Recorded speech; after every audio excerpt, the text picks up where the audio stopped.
Hi friends, இந்த வீடியோவில் என்ன பார்க்க போகிறேன்னு பார்த்தீங்கன்னா, அதாவது மணத்தக்காளி கீரையும் தட்டைப்பயிறு பொரியல் செய்ய போகிறேன்.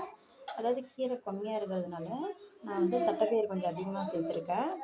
இதை வந்து நான் வேக வச்சு எடுத்து வச்சுருக்கேன் ஃப்ரெண்ட்ஸ். அதாவது நம்ம வெறும் மணத்தக்காளி மட்டும் செய்யும்போது எண்ணெயிலேயே வணக்கணும்னா கசப்பே தெரியாதுங்க ஃப்ரெண்ட்ஸ்.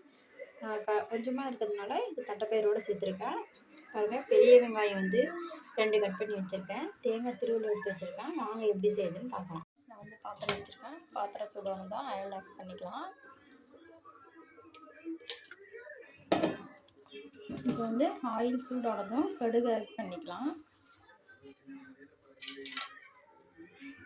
ஃப்ரெண்ட்ஸ், கடுகு பொரியாக இருந்துச்சு.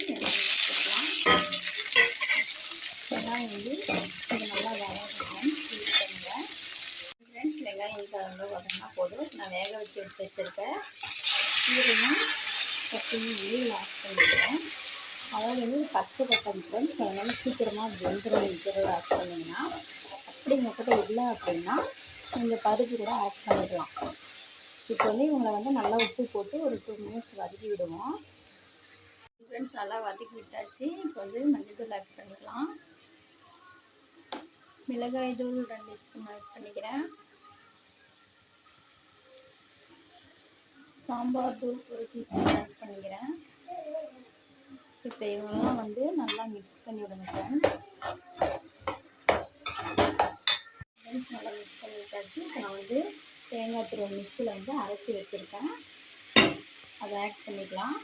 பாருங்க ஃப்ரெண்ட்ஸ், நம்ம வந்து இப்போ தேங்காய் திருவள்ளு ஆட் பண்ணியாச்சு. இப்போ இவங்களை வந்து நல்லா வதக்கி விட்டுருவோம். இவங்க வந்து ஒரு 2 மினிட்ஸ் வதங்கணும். ஃப்ரெண்ட்ஸ், அருமையான பொரியல் ரெடி ஆச்சு. நான் வந்து மேலே கருவேப்பிலை தூவி ஒரே ஒரு பெரட்டை மட்டும் பெரட்டி விட்டு மூடி வச்சிருக்கிறேன் ஃப்ரெண்ட்ஸ். அவ்வளோதான். இது வந்து சாதத்துக்கும் நல்லாயிருக்கும், களிக்கும் நல்லாயிருக்கும். நான் வந்து இப்போ நைட்டு களி தான் செய்ய போகிறேன்.